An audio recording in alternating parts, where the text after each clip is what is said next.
everybody for joining us today. I'm just going to do a super quick introduction here and then hand it off to our speakers. You are in the Navigating Caregiving in Uncertain Times workshop. We're really glad to have you here today, and we're so excited to have Tiffany and Chelsea with us to present. So I will hand it off to them, and we hope you enjoy. Thanks, everyone. Thank you, Melinda. Okay, Chelsea, are you showing your screen now? I'm getting it going here. All right. Okay, are we good to go? Yeah. Oh, nope, we're in there. All right, so thank you for attending today. Again, this is the Boise Neighborhood Interactive special session on navigating caregiving in uncertain times. My name is Tiffany Robb, and I have my co-host here, Chelsea Smith, who I'm going to turn it over so that she can introduce herself, and then I'll come back and do so. So Chelsea? Yeah, hi, my name's Chelsea Smith, and I'm the Communications and Project Coordinator for the Family Caregiver Navigator Project, which we'll be learning about today. And that's out of the Center for the Study of Aging at Boise State. So we have our fingers in a lot of projects for caregivers, but a lot of them do trace back to the Center for the Study of Aging at BSU. And then I myself, as I had already introduced myself, I'm Tiffany. I am a research associate for the Center for the Study of Aging at Boise State and the program coordinator and lead navigator for the project that we're going to be speaking of today.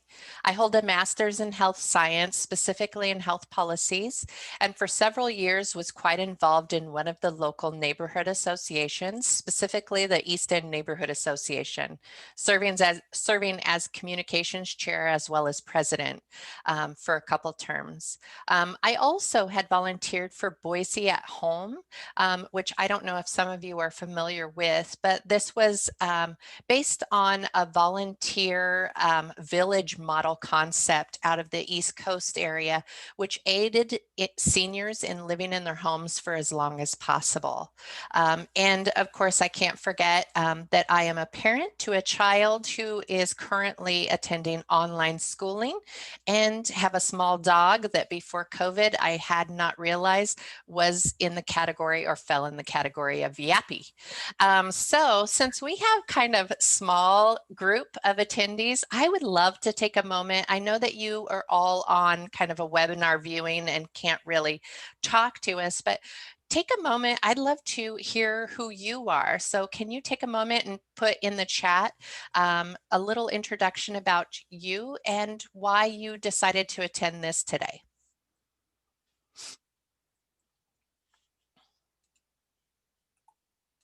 I'm going to change it to panelists and attendees.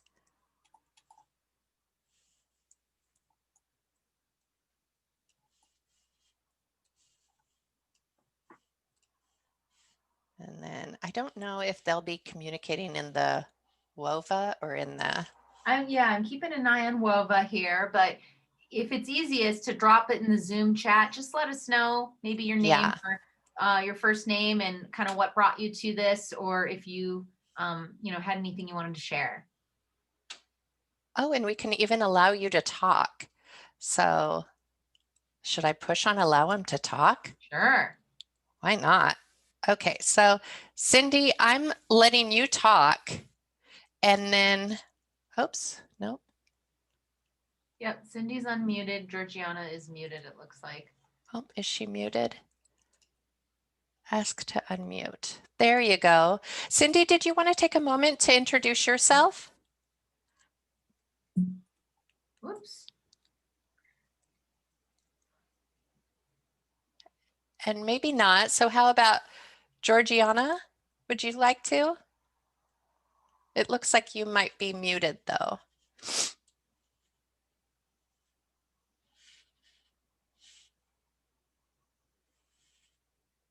And we'll go ahead. If not, go ahead and interrupt anytime. We can go ahead and we'll continue on with the presentation and then, yeah, feel free to. Georgiana says, I'm a member of the Morris Hill Neighborhood Association. My elderly failing mother has lived with me for 7 years. I hit a wall earlier this year and need a support group, but it can't be virtual because she lives with me. So I'm looking for help. Well, you came to the right place. So we have ideas for you, Georgiana. Thank you for sharing that. Yeah, it's definitely not an easy time to be a caregiver right now. Agree. I agree. Well, and maybe that's a good segue then to the poll as we get started. Should I put that out there then, or? Let me go ahead and get to just a couple of the others and then get to the poll. Yeah, that would be great. So then let's go ahead. And so what we're going to do is we will be speaking to you specifically about caregiving in uncertain times. So Georgiana, you bring up a very good point. The pandemic has made that harder. So we'll go to the next slide.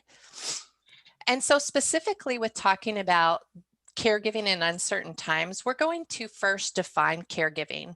We'll help identify what a caregiver looks like because we have them all around and we tend to not recognize them. We definitely don't recognize them in ourselves. We will point out the obvious of what caregiving looks like in a busy life and how it looks like during the time of COVID, as well as uncover specific caregiving burdens that can impact the caregiver's life and their health. And we will introduce you at the end to the Family Caregiver Navigator Project. And so first of all, what is caregiving? Or, oh, nope. Actually, Chelsea, let's skip up. Yes, let's do the poll here. I apologize. Oh, okay. I'm sorry. I'm so sorry. So we have a poll that we would like you to permit or to participate in. Chelsea's going to put it in the chat function of Zoom. So if you can click on that. Chelsea, do you have the view of that? So Yeah. that we can... So let me see if I can move it to a different share screen here so we can take a look.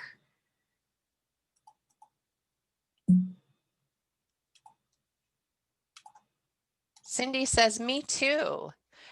Cindy, are you a member of the Morris Hill Neighborhood Association as well, or are you also a caregiver to your mother?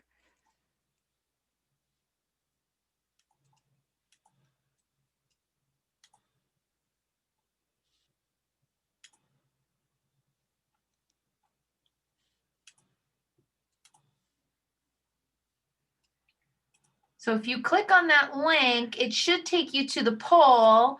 And I can't hear when I'm on the WOVA app. Okay. So Cindy, are you able to see the screen that we're sharing right now?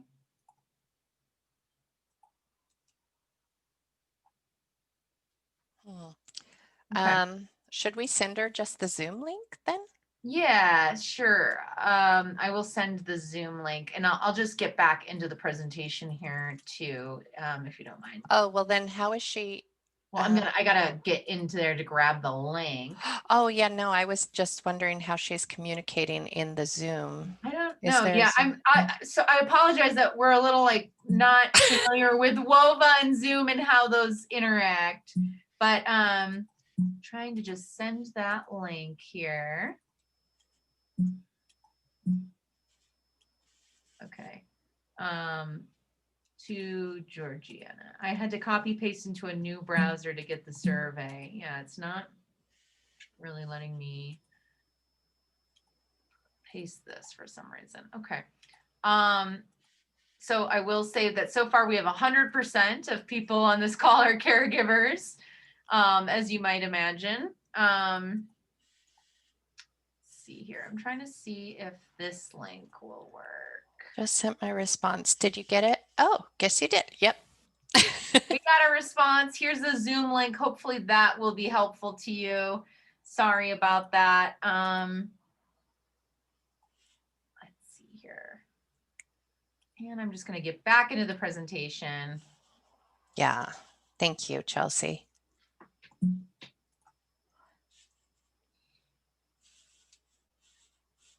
All right. So we have caregivers here. So that's what we found out, that we both. We have caregivers. Woohoo! So going into what is caregiving.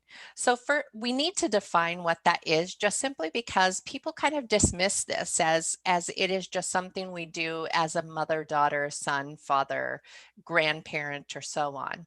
Caregiving can be several things. Caregiving can be providing tasks to an individual who lives with you or for someone who lives a country away.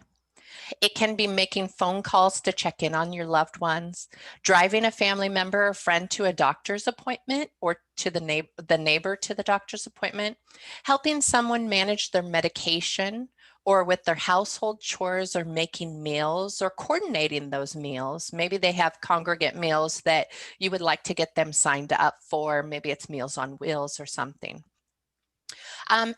Caregiving can be helping someone make healthcare decisions. These are, those conversations that we like to encourage people to have when their mental or their cognitive capacity is in full check, so that way we make sure that we're making good healthcare decisions, that individual or that they are making the decisions that they want put in place at the time that they can, so that way when the time comes that maybe they do not have their full cognitive health, that those wishes will be followed. Speaking to family caregiver or family members, doctors or healthcare providers, this is something that a lot of caregivers will do, just making sure, okay, will this medication work with this medication? Or, oh my gosh, mom fell and I just received a call from the hospital. I need to go in and speak to the doctor about what's going on, what possibly caused this, what have I been noticing? Those are the things that caregiving, those are the tasks that caregivers will take on. And then spending off hours trying to handle those crises or making plans for a sick family member. That can happen with both care recipients who are living in the household, as well as those who are living outside of the household. And those kinds of tasks are the things that we don't give credit for when we think about the individuals who are also employed on top of their caregiving tasks. So, who is a caregiver? We'll go to the next slide. Let's go again, then to the next one. We'll skip that poll since we did that. So according to a recent AARP data release, 61% of caregivers nationally identify as female. Although we are seeing an increase in male caregivers, which is probably due to either smaller families or decreased birth rates, divorced families, or increased individuals increasingly living longer but with more chronic illnesses, which requires sometimes 2 caregivers or more complex care. A lot of women are employed now where they hadn't previously been. So that also can contribute to more males stepping into that caregiving role. Caregivers nationally do not fit the traditional line of thinking that only our citizens 65 and older provide care. 58% of caregivers are Gen X, Millennials, and Gen Z, which leads to about 45% having to have had at least one financial impact due to caregiving, as well as 61% who are working while providing care to their loved one. And then we'll go to the next slide.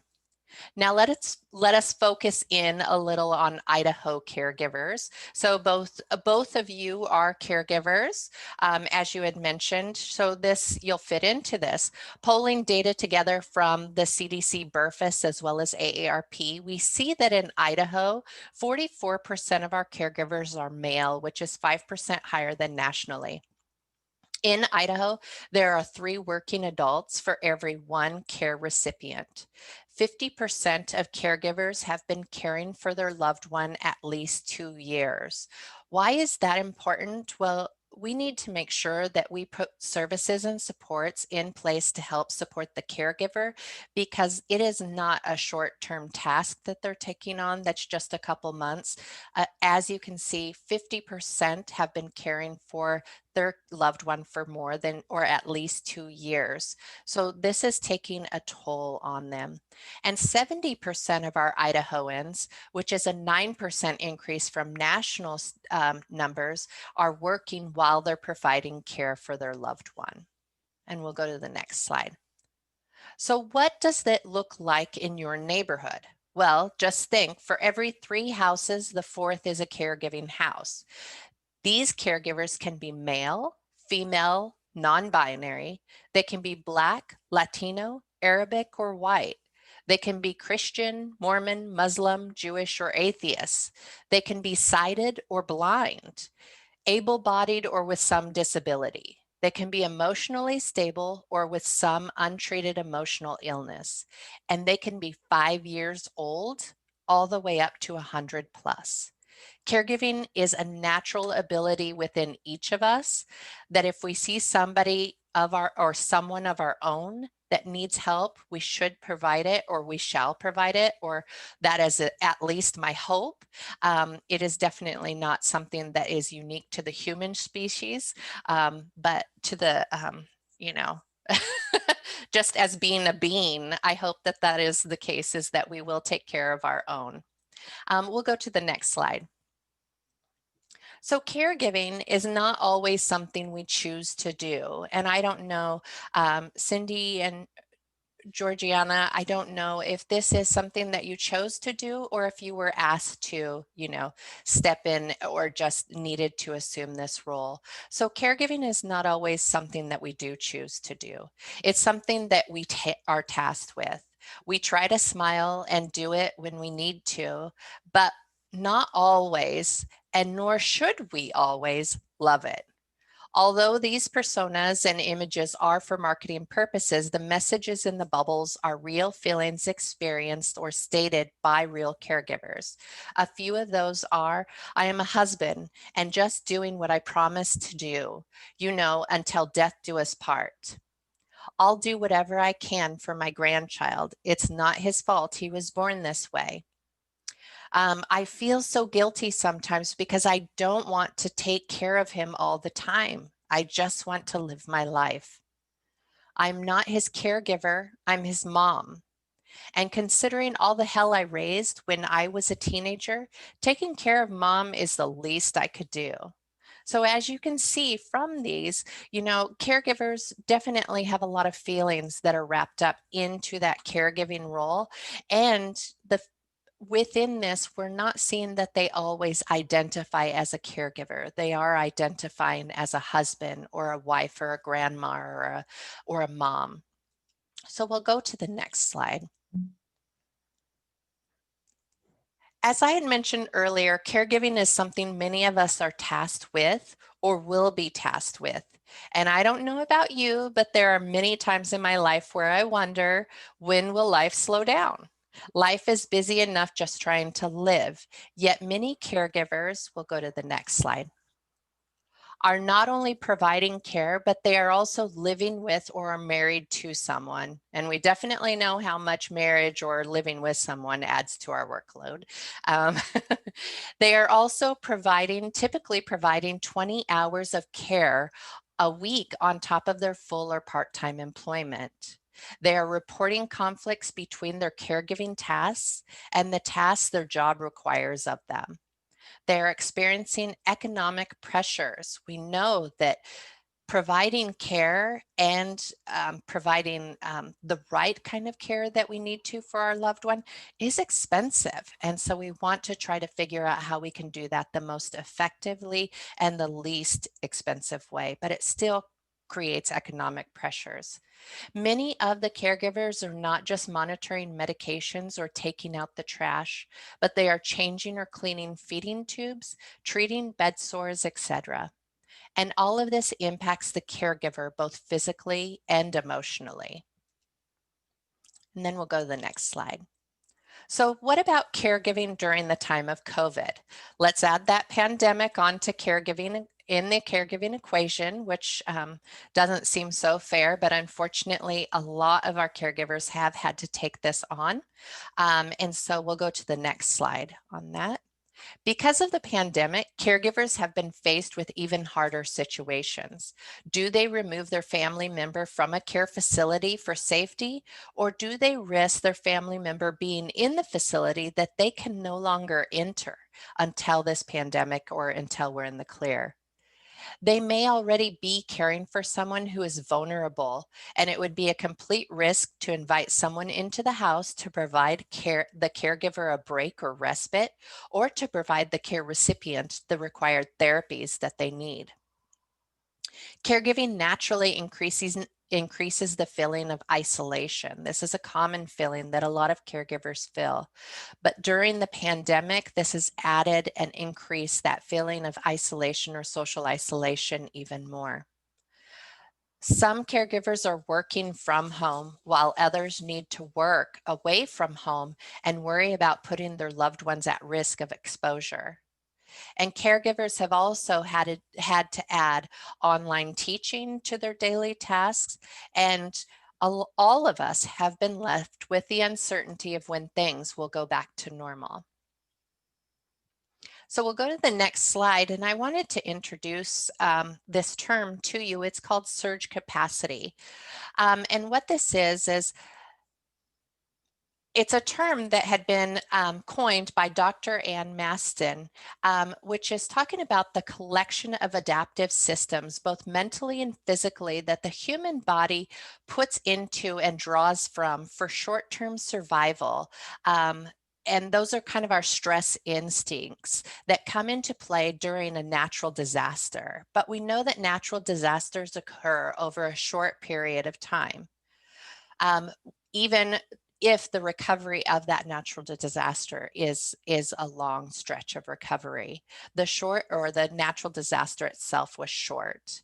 And so what we are seeing right now is that we're getting that surge capacity and we're becoming fatigued from this because of the fact that this pandemic, as we as laypersons have started to figure out, is running different than a natural disaster.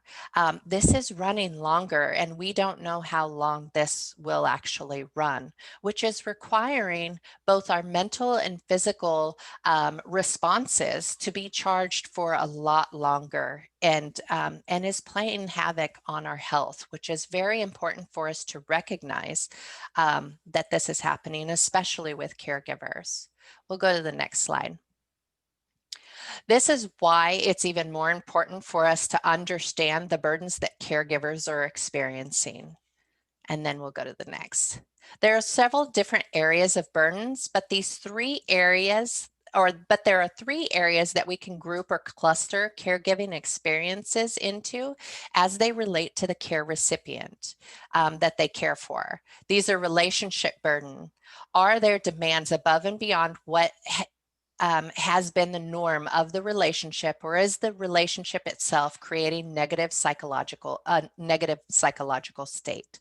The objective burden: how many tasks, both physically and emotionally, is the caregiver taking on daily or weekly?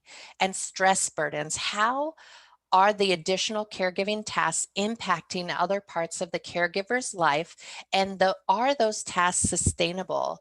And I think that this is something, I'm going to go back to the objective burden for just a moment, because I think that this is something important to think about when, especially for our caregivers who maybe have somebody they're taking care of, but that individual is not living with them or is living in a facility, maybe a long-term care facility. A lot of those caregivers diminish the amount of time and effort that they're putting into the caring for that individual because they don't think that they're doing the physical labor part of that. And maybe they're not, but there's still a lot of emotional burden that that caregivers experience during that time because of the continued stresses, worries, and so on that come in play normally and are even heightened more with COVID or our pandemic currently. And then we'll go to the next slide. Here is identity discrepancy. Identity discrepancy is where personal beliefs and expectations of the two roles you're playing conflict with each other. For instance, in a caregiver situation, identity discrepancy can be experienced if the person beliefs and expectations of being a daughter are coming into conflict with the personal beliefs and expectations of being a caregiver. Research has found that this is the most imperative area to watch regarding the intention of a caregiver to place their loved one in a different care setting, such as a long-term care facility. So, how do we deal with these situations? It's not exactly that our caregiving tasks or other responsibilities go away. We'll go to the next slide. In our society, and for the longest time, we have looked at the well-being of the individual receiving care. You know, the care recipient. This is where many of our services and supports are geared. But as you can see from the below the waterline, or what I've previously spoken of, caregiving impacts the health of the caregiver, the family unit, and the caregiver's employment. Rarely do we have someone saying, "You're caregiving on top of all these other life activities. I see you're having conflicts with your spouse and you didn't go up for that promotion. Let's sit down and find a way to pull life back into focus for you." That's until now. I'm going to turn it over to Chelsea, who's going to share with you a pilot project that we both have the honor of working on in the Southwest region of Idaho. And Chelsea, I'll turn it over to you. Okay, thanks, Tiffany. So on the heels of Tiffany's presentation about the state of caregiving and the burdens that caregivers face, this is exemplary of some of the work that she's done for Idaho Caregiver Alliance. And at Idaho Caregiver Alliance, we have applied for a 2-year pilot project to support caregivers in a free program that reduces and prevents, hopefully, burnout for Idaho's caregivers. So I'm going to tell you about that program. And so we are using a platform called T-Care with this program. I will start by saying that it has 35 years of research behind it by Dr. Rhonda Montgomery, which is exciting. And through this work in other states, such as Washington, a similar program reduced long-term care use by 20% and delayed nursing home placement by 21 months. And that's due to a reduction in caregiver stress and burnout, which means that the patient benefits as well. So that's something that's really critical to our project, is that we know that by supporting caregivers, we are also supporting the patients. They have also found that participants who stayed in the program for at least 6 months had significant reductions in depression and stress, even with an increase in their caregiving duties. So even when the caregiving duties go up, their stress and depression was going down. So that's really exciting preliminary results that we are hoping to replicate here in Idaho with a very similar program. So the Idaho Caregiver Alliance is that organization I was telling you about that kind of brings together advocates and experts on caregiving, and also just lay people who are caregivers. It's a membership-based organization, and they do a lot of advocacy at the state level for caregivers as well. And this is all facilitated kind of by Dr. Sarah Taves out of Boise State Center for the Study of Aging. And so they developed this project that we are now working on from starting in September to 2022, and hopefully beyond. For the beginning portion of this pilot, we were only serving Southwest Idaho at this time, and it's a free service that provides a really high-touch telephone support and resource referral strategy process. So I'll walk you through what that means. And it also uses an evidence-based intervention, which just means that it's grounded in research, as I mentioned. So the project goals when we set this up were to help people identify, accept, and engage in their role as caregiver. You know, one of the reasons we did the poll at the beginning, we had a small group and it sounds like everyone's a caregiver. So you guys are already on board.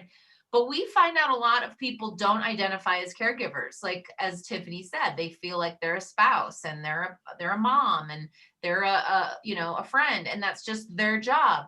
But by identifying as a caregiver, we really open up the door for more support systems for programs like ours, for example, which you only need to identify as a caregiver and be 18 plus to qualify. So we try to encourage people to accept that they are a caregiver. Even, we know that's a spectrum. Some people don't need daily care. Some people need weekly support. Other people need 24/7 care. It's a big spectrum. But identifying as a caregiver allows us to open the door to more possibilities, financial support, resources, training, etc. So our second goal of this project was to contribute to an integrated network of services for Idahoans and build systems with our community partners that are rooted in human-centered design. And what that means for you as a caregiver is that in this program, if you participate, on the front end, you're working with a navigator like Tiffany, but on the back end, we have this strong network of our partners. We are working hard to develop those relationships and those systems so that we can plug you directly into where you need to go, so that you don't have to make 100 phone calls to get enrolled in a program, but that the navigator will help you with those warm handoffs and connections to the resources that you need, because we've kind of put the effort into this groundwork. The third goal, which is actually an outgrowth of our funding goal, is to keep Idahoans healthy and living in their homes for as long as possible, to delay that emergency crisis usage unnecessarily, to delay or eliminate long-term care facility use when possible, because we all know that we all would prefer to be at home with our loved ones when we're sick, unwell, struggling, have a disability, whatever the case may be. I would say the vast majority of us would prefer to be at home. And so by supporting caregivers with training, respite, information, and support, we're able to ideally, set the stage for that to happen. So in this model, we often have a professional who refer people to our program, but it's not necessary. Any of you today can call us up and participate in the program without a referral. But that's just something to know, that we do work with a lot of providers. We're working with the health systems. We're working with social workers, community health workers, so that they can refer caregivers to us. And you can refer a caregiver as well. And I'll show you how to do that in a little bit. But once a caregiver comes through the door, they connect with a navigator. And then at that point, the navigator takes them through an assessment that's based in research that identifies various stress points for the caregiver. And they generate a care plan and a list of goals with the caregiver together. And then a list of resource referrals as well. So this is just a little glance at the screener, as this is the TCare software platform that we use. So this is where you'll find yourself on our website if you take the caregiver screener.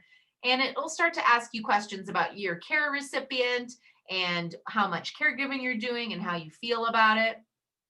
And then it will generate some results. These are some initial results that you might see. Carlos Jr. Santana, as you see here, went through the caregiving screening form, and his stress burden is high.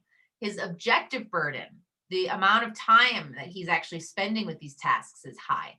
The relationship isn't going that well. It's actually pretty stressful. So that burden is high.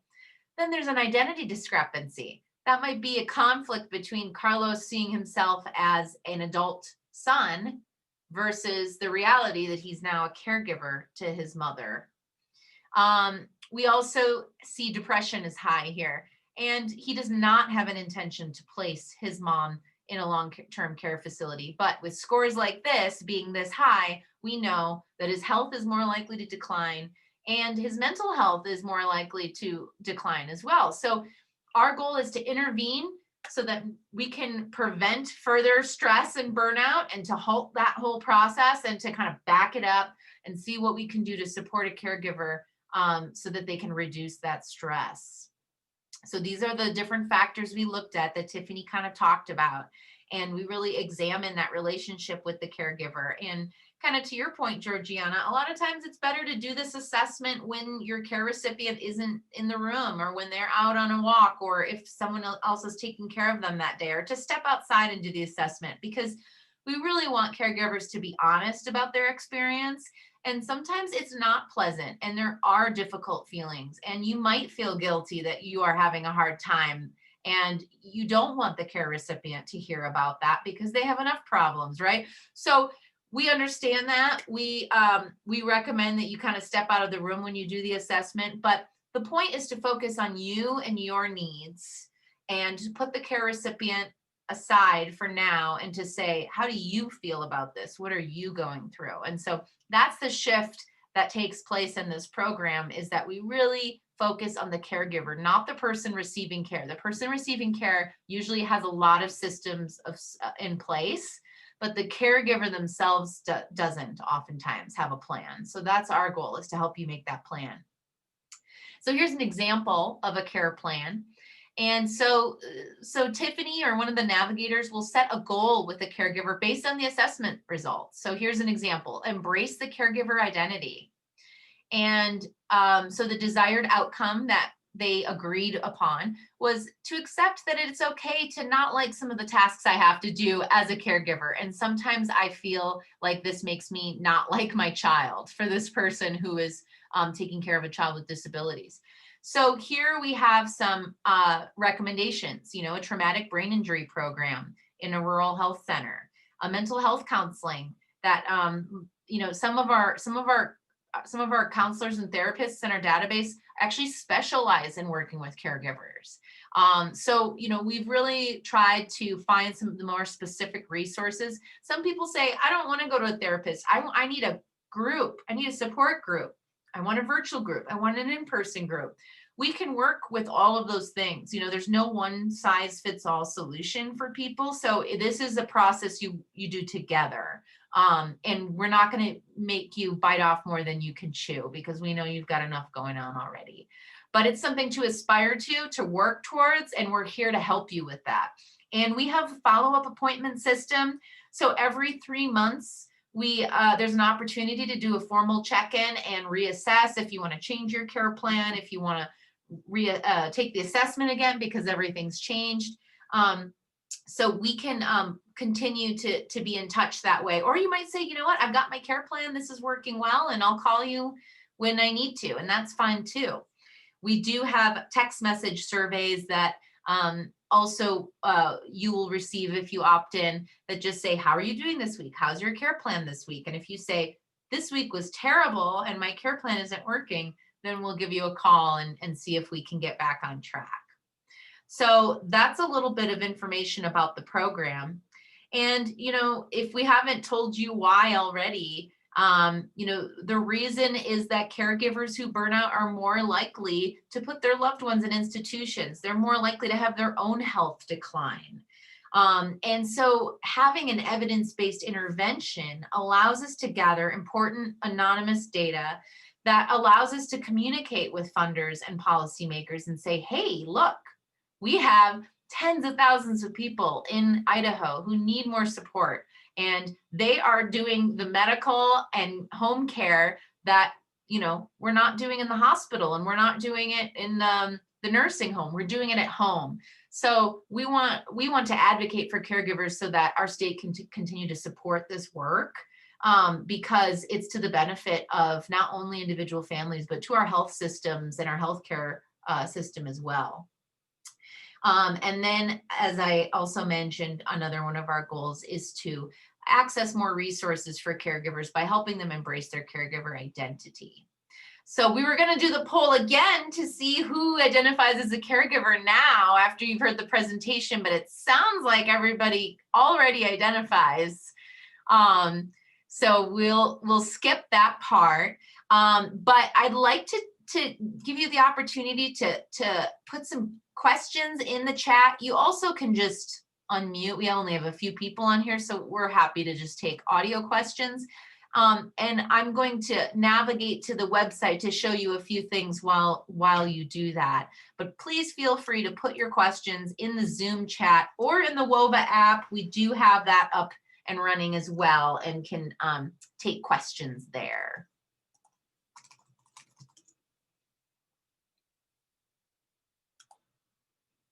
I just wanted to make mention that we definitely honor the individuals who might be caring for someone right now and can't speak out um, or be vocal about their questions or that. So please do chat in the chat, or Chelsea will be leaving communication or ways to contact us as well if you'd like to do that later. So when you go to caregivernavigator.org, you'll see a little overview of the process here, how it works. We also have the Idaho Caregiver blog, which always has great information. And there's a couple things you might want to pay attention to here. Here's refer a caregiver. This kind of speaks more to our professionals, but you're welcome to use this form too, as long as you have the consent of the person you're referring. You can make a referral to us. And if you referral organization, just put self. That's fun. I can see I put me town right in there one time, apparently. So just put whatever makes sense. And then if we get this, we will reach out to a caregiver twice within a 48-hour period. Chelsea, are you, I see you're on the, Oh, yeah, you can't see it? Okay. No, I was seeing just the Q&A page. Gotcha. Okay. I was like, where is that? So there we go. You have to share a specific screen, I'm finding sometimes. So here we are on the website. This is Family Caregiver Navigator website. Phone number's right up here. We're open Monday through Friday, 8 to 5. You can also make an appointment. So here you refer a caregiver, and this form, now you can see it, right? Okay. Yeah. This form is where you can refer a caregiver and say, hey, reach out to Bonnie, my neighbor. She said that she was interested, so you're welcome to do that. Another way to get the ball rolling is to take the caregiver screener. And that's the one we were talking about, which is the first basically 15 questions of the assessment. So it'll take you through that and give you an initial result. And that will also instigate an outbound call from us to reach out and say, hey, do you want to take the full assessment? And would you like a free care plan? And would you like to participate? So those are two ways to kind of get on our radar. But I also want to point you to just that for caregivers section. If you, have somebody who wants to learn more about the program, we have a lot of information here, and an FAQ section, which is hopefully helpful as well. So from there, I think I'd love to take questions. We've got about 15 minutes, so plenty of time to, Georgiana, I'm still just seeing your presentation PowerPoint. Georgiana, I think that was, yeah. Are you able to see the website now? Please feel free to drop any questions. Oh, she said yes. Great. Drop any questions in here. I know that Georgiana, you had said you were interested in support groups, but there's a concern because the care recipient is at home. So you don't want to be on the support group in the living room when mom is there, right? So Tiffany, can you speak at all to how resources are changing right now during COVID? Are there still in-person resources? There are some in-person support groups. Those are, it depends on what area you are in, but you're in Boise.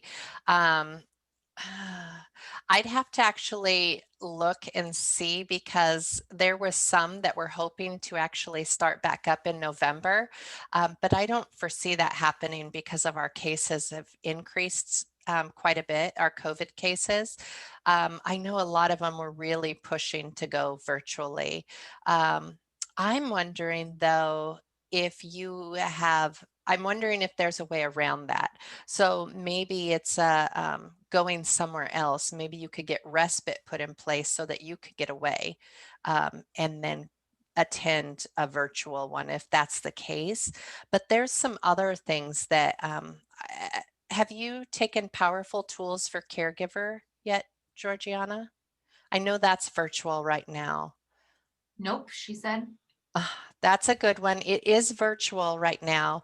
It's a 6-week class for caregivers. And actually, I have the book here because it's such a great little go-to where I actually was speaking with a caregiver earlier this week who had said that she took the class a year ago caring for her person. And she said she goes back to this book quite often. Powerful Tools for Caregivers. And that's through the Legacy Core. And do you have a link to that by chance? Yeah, let me Chat. let me throw a link in there really quick if that works for you. Let me grab. So Tiffany's going to grab that link so that you can connect with Legacy Core. Legacy Core, by the way, if you're not familiar, is an amazing program that serves veteran families, and they provide free respite for families that have retired or active military member, I believe. And so they will have a volunteer come and spend time with your loved one so you can go run those groceries and maybe take a little me time or go to your doctor's appointment, etc. So if you have a vet in your family, definitely check out Legacy Core.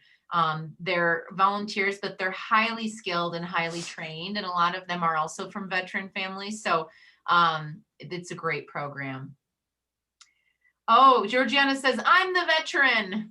That actually is perfect. No, you're perfect. You can do that then. So they get very creative with the veteran and military part because we know we need respite out there for our caregivers. And so I would actually, let me give you Lisa's information as well. Yeah, absolutely. They're pretty flexible, whether the caregiver is a vet or the care recipient is a vet. I think either way, she would be eligible, right, Tiffany? Yeah. Yeah. Yeah, it's just a matter of when they have available volunteers. So so that first email that I provided you is for the Powerful Tools for Caregivers. And this is, let's see, corpse. And this is for the volunteer. So the first email was for Powerful Tools, and the second email is to schedule a volunteer for respite. Mm-hmm. And so what they do is they'll ask you some questions about your situation. They'll ask what services and supports that your care recipient needs. Then they will see if they can get a match with you for somebody to come into the house and provide you some respite. They do not provide skilled nursing volunteering or volunteers because these are volunteers. Great. Any more questions that we can answer, or just even anything you want to share, or a topic that we haven't spoken to that you'd like more information on? And here I'm going to just provide our link there again. Well, forgive the space there. But go there and do the assessment because I'd love to actually speak with you more and be able to see what other services and supports we can get to you because it's hard right now. And it's doubly hard now that, thank you, Chelsea. Yeah, it's doubly hard right now when people are stuck. Absolutely. And so our service is completely based via telephone. I know Tiffany does like to do the care plans via Zoom just because it's a little more personal. But the service that we offer is entirely remote. We are in 12 counties in Southwest Idaho. So we serve a pretty wide ranging area. And also, I just want to make a note that it's super easy to get started. The assessment is really the only hoop that we ask you to jump through. There's no paperwork. There's no eligibility process. You simply have to be 18 plus and be willing to kind of sit down and take the assessment with us. Georgiana says, thanks so much. Thank you, Georgiana. We'd really love to see you in the program. And that goes for everybody who's here today. Please let us know if you have any other questions. I'm going to put my email in here too. I'm sending you guys a lot of emails today. Yeah. Any questions about Family Caregiver Navigator? So please don't hesitate to reach out. Or if you know somebody who you think would benefit from this presentation, let us know, you know, your neighborhood association, your PTA, your church group. We're really speaking to all kinds of people right now about this because we know that caregivers are everywhere. And so we have a lot of connections in the health systems here, but we really are looking for those neighborhood groups so that we can just talk to regular Idahoans about this project. So don't hesitate to reach out. And yeah, thank you so much for attending. Thank you. Thank you, everybody.